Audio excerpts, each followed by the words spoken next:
First, balik tayo July 2025. Ito yung in-interview siya at sinabi niya na parang kinalimutan siya ni Pangulong Bongbong Marcos.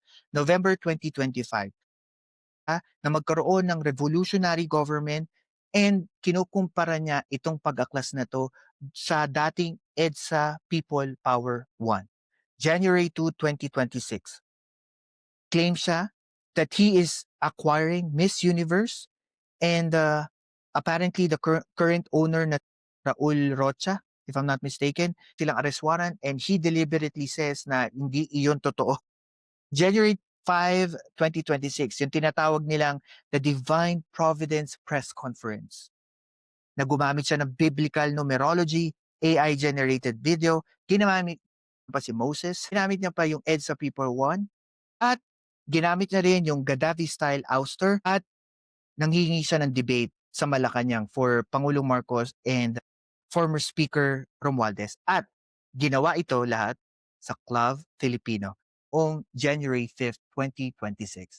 So knowing the timeline, as what I'm saying all the time, timing, motive, and ano ang gusto niya mangyari after this.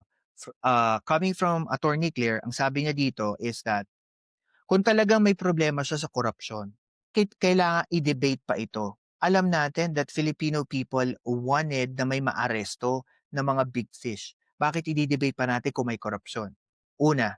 Tapos sabi niya dito, kung genuine naman daw siya looking for good governance, bakit daw hindi siya nag-take ng action, hindi niya sinampahan ng kaso, hindi siya nagpa-investigate, at bakit ginamit niya pa ang media to do a press conference kung talaga may korupsyon? Which is true. Then, sabi niya pa dito, um, ano yun? Okay.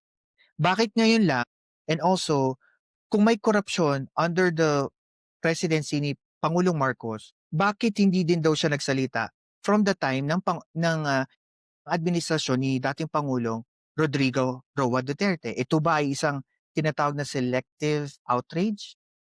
Hindi natin alam kung yun ba'y selective outrage, pero how we see it, it's like meron lang siyang tinutumbok at pinatutungkulan na ang lahat ng issue sa korupsyon ay nanggagaling lang kay Pangulong Marcos at si Pangulong Marcos ang mastermind ng lahat ng korupsyon. Sabi din ni Yusek Claire dito, dahil hindi lang ba pinagbigyan mula mo ng pabagsakin ng Pangulo?